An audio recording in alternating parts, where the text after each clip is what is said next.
Ce sont des travaux de grande envergure qui sont lancés ici et là sur la ville de Lubumbashi sous l'œil vigilant du Bureau technique de contrôle, BTC en sigle, un service attaché au ministère des Infrastructures et Travaux publics. Sur Biaï, coin de l'église, il s'y réalise des travaux de pose de buse. Sur 3 traversées, des constructions de caniveaux et l'équipe commise à la tâche rehausse la chaussée pour permettre la circulation libre des eaux.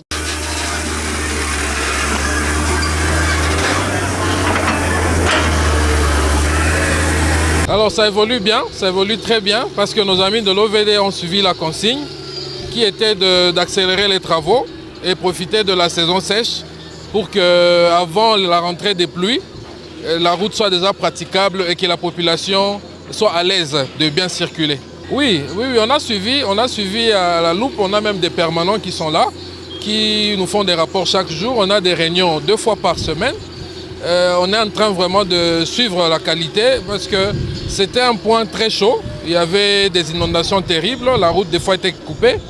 Et l'autorité provinciale, par l'entremise du ministre de l'Infrastructure, tout en suivant la politique du président de la République, nous a vraiment tapé le poing sous la table et nous a vraiment demandé d'être là et de suivre les travaux. Je peux vous rassurer que les travaux sont bien faits. Les mêmes travaux sont réalisés sur l'avenue Les Battants au quartier Golfe. La réhabilitation de cette route permettra de relier 3 avenues, Les Battants, Moueka ainsi qu'Engombe. Dans ce programme de construction, réhabilitation et modernisation de routes du gouvernement provincial du Haut-Katanga, les avenues du parc Ngongo au quartier Makomeno ne sont pas exclues.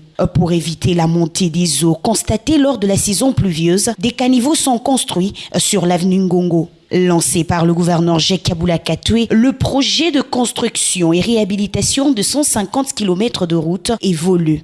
Nous sommes sur l'avenue circulaire où tout a commencé. Les machines sont en marche. Sur l'avenue des Cimetières, les travaux continuent à la grande satisfaction du BTC.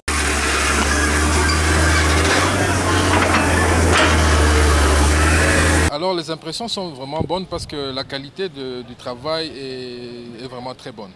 Les amis de l'OVD respectent le timing, mais aussi ils veillent à la qualité.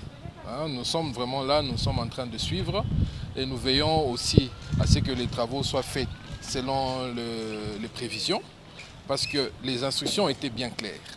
Notre ministre des tutelles, l'ingénieur Eric Sakuyema, nous a bien exprimé les vœux ou l'intention du gouverneur de la province, M. Jacques Kaboula, qui sont d'implémenter la vision du chef de l'État, son Excellence M. Félix Tshisekedi.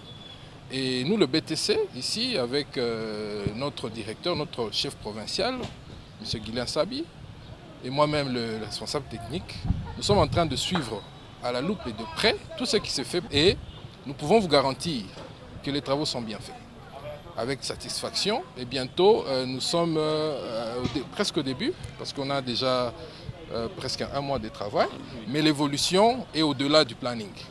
Et la qualité, en tout cas les rapports vont le dire, n'accuse aucune faille.